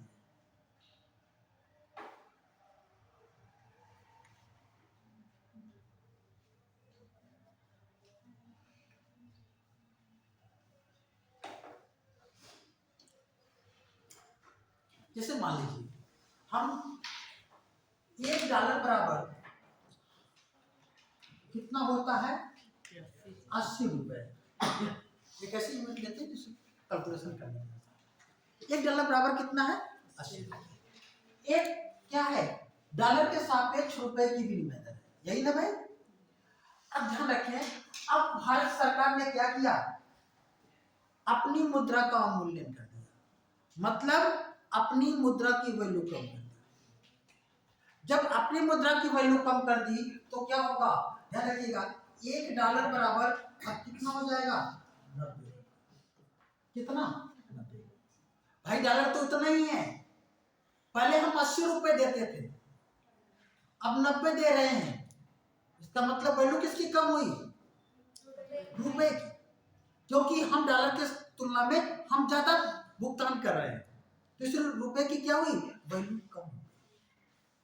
जब कोई हमारे देश का RBI क्या करे, वो $1 के बजाय 80 रुपए दे रहा था, अब 90 रुपए देने लगे। जैसे ही 90 रुपए देगा तो क्या हो जाएगा, हमारी मुद्रा का वैल्यू कम हो जाएगा, और जब इसकी वैल्यू कम हो जाएगी तो इसे क्या कहेंगे, अवमूल्यन। जब अवमूल्यन होगा तो निर्यात पर क्या प्रभाव पड़ता, क्वेश्चन नहीं आता है, मुद्रा के अवमूल्यन से निर्यात हमने लिखा दिया है कि बढ़ता है, तो आप बता देंगे बढ़ता है।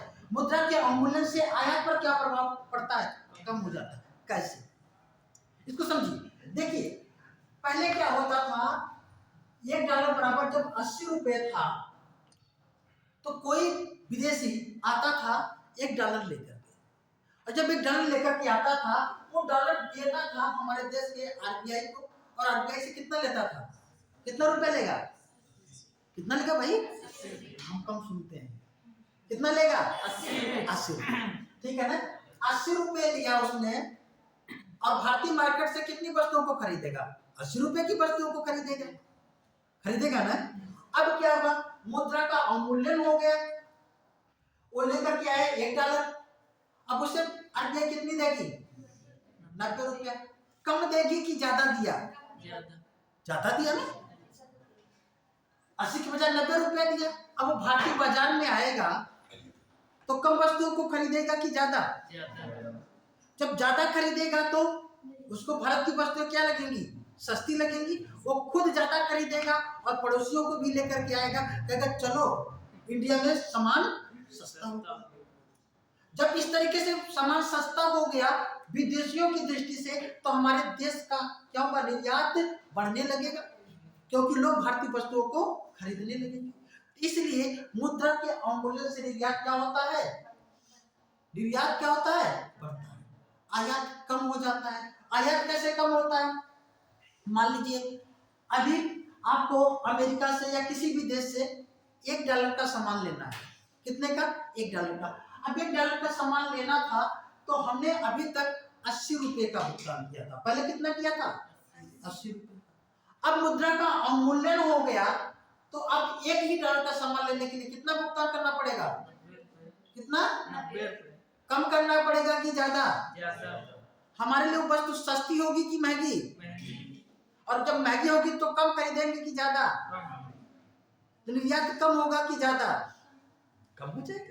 जब कम खरीदेंगे विदेशी वस्तुओं को तो हमारा निर्यात क्या हो जाएगा, आयात क्या हो जाएगा, हमारा कम हो जाएगा। तो मुद्रा के अवमूल्यन से निर्यात बढ़ता है और आयात क्या हो जाता है। एक और प्रभाव, हमारे विदेशी ऋण पर क्या प्रभाव पड़ता है, कुछ पूछना चाह रहे हैं,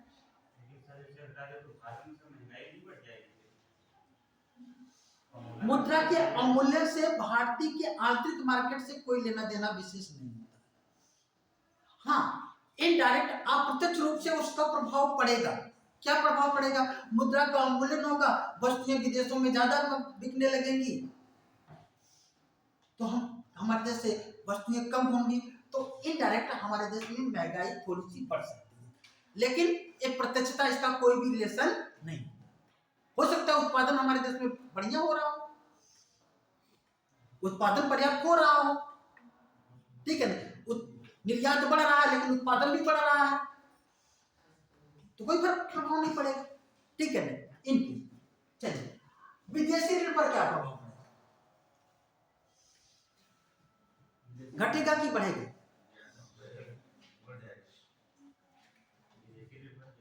लिख लीजिएगा। मुद्रा के अवमूल्यन से विदेशी ऋण के भार में विदेशी ऋण के भार में वृद्धि हो जाती है। मुद्रा के अवमूल्यन से विदेशी ऋण के भार में वृद्धि हो जाती है। कैसे वृद्धि हो जाती है? मान लीजिए जब मुद्रा का अवमूल्यन नहीं था तो हमने अमेरिका से $1000 कर्ज लिया था। कितना? $1000। मुद्रा का अवमूल्यन नहीं है लेकिन $1 बराबर 80 रुपए है। तो अगर हमको $1000 का कर्ज चुकाना है तो हमको कितना रुपया देना पड़ेगा? 80,000, क्योंकि 1000 गुणे 80 तो 80,000 का भुगतान करना पड़ेगा। लेकिन हमने कर्ज जब लिया तो जो है मुद्रा और रुपए की जो विनिमय दर थी $1 बराबर 80 रुपए। लेकिन अब क्या हो गया? मुद्रा का अवमूल्यन, अब इसी $1000 का कर्ज चुकता करने के लिए अब $1 बराबर 90 रुपया हो गया। अब हमको कितना भुगतान करना पड़ेगा? हमारे लिए महंगा हो गया कि सस्ता हो गया? तो मुद्रा के अवमूल्यन से हमारा विदेशी ऋण बढ़ जाता है। क्या हो जाता है? बढ़ जाता है। अब ध्यान रखें, अगर मुद्रा के अवमूल्यन से निर्यात हमारा 100 रुपया बढ़ जाए, कितना? 100 रुपया बढ़ जाए, आयात हमारा उतना ही रहे, कोई फर्क पड़ेगा? कोई विशेष फर्क नहीं। लेकिन अगर मान लीजिए निर्यात कितना होता है, हमारा आयात निर्यात का सरप्लस 100 रुपया बचता है और हमारा मुद्रा के अवमूल्यन से उधर तो हमारा लाभ हुआ 100 रुपए का और उधर हमारा घाटा हो जाए 100 रुपए का, कर्ज हमारा 100 रुपया बढ़ जाए मुद्रा के अवमूल्यन से, तो मुद्रा के अवमूल्यन से फायदा होगा कि नुकसान? कोई फर्क नहीं पड़ेगा। मुद्रा के अवमूल्यन से क्या है? कोई फर्क नहीं पड़ेगा। हाँ, इतना हो सकता है कि हमारा कर्ज बढ़ जाए तो हम कहें कि कोई बात नहीं, आयात तो हो रहा है, हम कर्जा अभी चुकता नहीं करेंगे, जब तक चुकता करेंगे तब तक हो सकता है हमारा $1 बराबर 80 रुपये हो जाए। वो कंडीशन में हो सकता है। अभी भी लिखिएगा, मुद्रा का ह्रास। मुद्रा का ह्रास क्या होता है?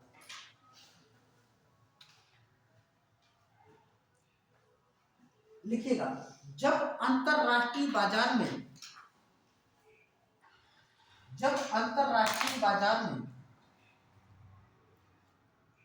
मांग और पूर्ति की शक्तियों के द्वारा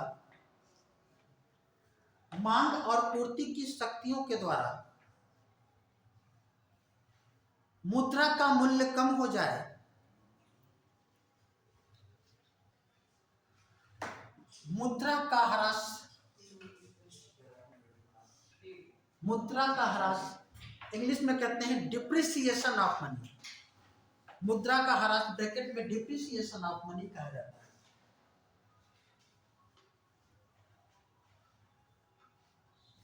अब यहाँ पे अंतरराष्ट्रीय कौन सा बाजार है भाई जहां पे हमारे रुपए की कीमत कम हो जाती है? सोचने में ध्यान रखिएगा, फिजिकली कोई अंतरराष्ट्रीय मार्केट नहीं है, लेकिन अंतरराष्ट्रीय बाजार का मतलब ये है कि अंतरराष्ट्रीय स्तर पर हमारे रुपए की मांग कितनी है, और हमारे रुपए की मांग अंतरराष्ट्रीय स्तर पर तब ज्यादा होगी जब हमारे देश की वस्तुओं की मांग ज्यादा होगी। क्या होगी? हमारे देश की वस्तुओं की मांग। जैसे मान लीजिए अगर वस्तुओं की मांग ज्यादा नहीं होगी, तो हमारे रुपए की वैल्यू ज्यादा नहीं होगी। भाई देखिए, अब लोगों के पास, विदेशियों के पास हमारे रुपए हैं, कुछ मात्रा में हैं। अगर उनको भारतीय वस्तुएं चाहिए तो उनको भारतीय वस्तुओं को प्राप्त करने के लिए क्या चाहिए? भारतीय रुपया चाहिए। और जब भारतीय रुपया चाहिए तो भारतीय रुपए की कहेंगे हमको भारतीय रुपया चाहिए, डिमांड करेंगे, और जब डिमांड करेंगे तो सीधी सी बातें हैं, तो हमारे रुपए का क्या होगा? कद बढ़ेगा, और जब कद बढ़ेगा तो उसका मूल्य बढ़ेगा, और डिमांड कोई ना करे तो मूल्य क्या हो जाएगा? कम हो जाएगा। मतलब किसी विदेशी के पास 1 लाख रुपए है भारतीय रुपए, अब भारत से कोई सामान लेना ही नहीं चाह रहा है, हमको कोई सामान नहीं लेना, तो क्या करें? भैया कोई ले ले, हम उसको 80,000 की वैल्यू पे दे देंगे। कहेगा ना, तो मेरे रुपए की वैल्यू क्या हो जाएगी, कम हो जाएगी। इसका मतलब ध्यान रखिएगा, अगर हमारे देश में कि वस्तुओं की डिमांड बढ़ेगी तो हमारे रुपए का मूल्य क्या होगा, और कम होगा तो क्या हो जाएगा, कम हो जाएगा। इसका मतलब अंतरराष्ट्रीय मार्केट में अगर भारतीय वस्तुओं की डिमांड बढ़ती है तो मुद्रा का मूल्य बढ़ेगा, अदरवाइज कम होती है तो क्या होगा, कम हो जाएगा। जिससे हम जब अंतरराष्ट्रीय बाजार में मांग और पूर्ति की शक्तियों के द्वारा जब इसका मूल्य कम होता है तो उसे क्या कहते हैं, मुद्रा का ह्रास। क्या कहते हैं, मुद्रा का। अब लिखिएगा, मुद्रा का अधिमूल्यन, मुद्रा का अधिमूल्यन, ओवर वैल्यूएशन ऑफ मनी। मुद्रा का अधिमूल्यन, ओवर वैल्यूएशन ऑफ मनी। अब इसमें लिखिएगा, जब किसी देश के द्वारा, जब किसी देश के द्वारा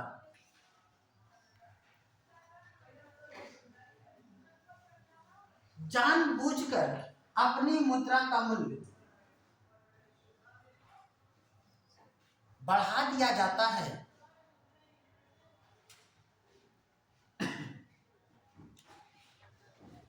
तो मुद्रा का अधिमूल्यन,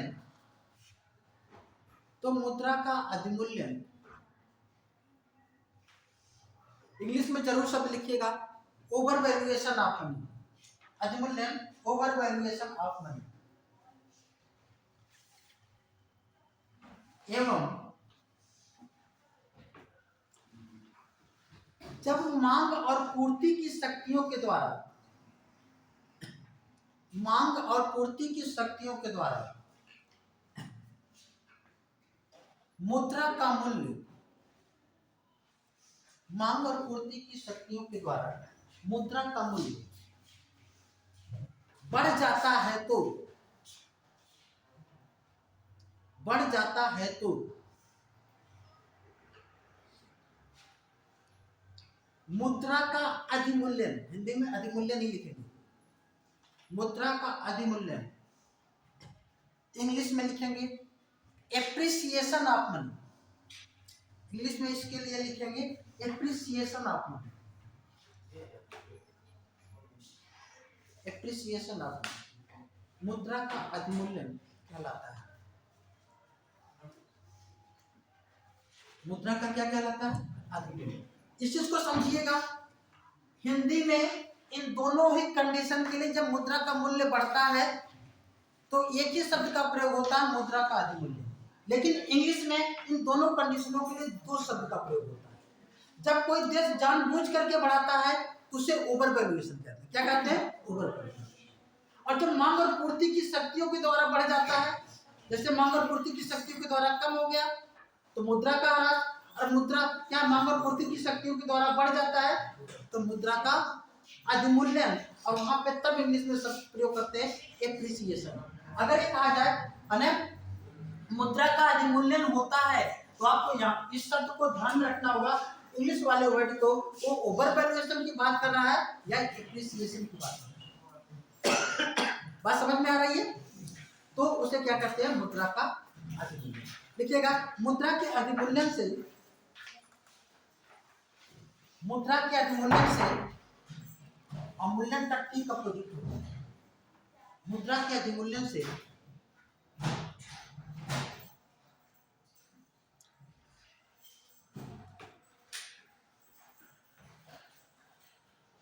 निर्यात में कमी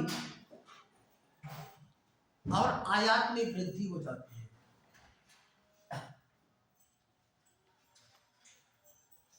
आयात में वृद्धि होती है। साथ ही विदेशी ऋण के भार में कमी हो जाती है, साथ ही